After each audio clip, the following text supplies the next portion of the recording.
حەزت بە دەنگی چێیە؟ کۆبلەیەکمان پێشکەش بکە. من زۆر عاشقی دەنگی ئیبراهیم تاتلیساسم.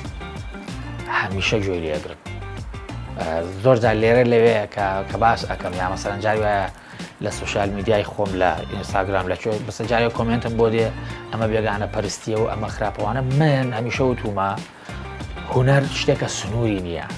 من کە وەختی گوێ لە گۆرانی بێژێکی فارس ئەگرم یا عەرەب ئەگرم یا تورک ئەگرم مانای ئەوە نییە کە من نەتەوە پەرستی بەرامبەر و گۆرانی بێژە بکەم یا ئەوم لە کوردێک پێم بەس من ئەحساسی دەنگەکەم حەز لێیە سوود لە شکلی کارەکە وەرئەگرم بۆ مەسەلەن ئێمە ئەبێ ناکرێت هەر گۆرانی مۆسیقای کوردی گوێ لێ بگرین ئەبێ فارسی گوێ لێ بگرین بە عەرەبی گوێ لێ بگرین بێ بیانی گوێ لێ بگرین تورکی گوێ لێ بگرین بۆ سوود زیاتر بە کارەکانی خۆمان بگەینین نەیەنین بیکەین بە گۆرانی کوردی بەڵام حتمما بە ئەکیدی سوودی لێ بینی لەبەرەوە تاتلیساس لەلای من ئیمپراتۆرە بەڕاستی بەگاڵتەوە ناوایان لێرە ناوە زۆر عاشقی دەنگیم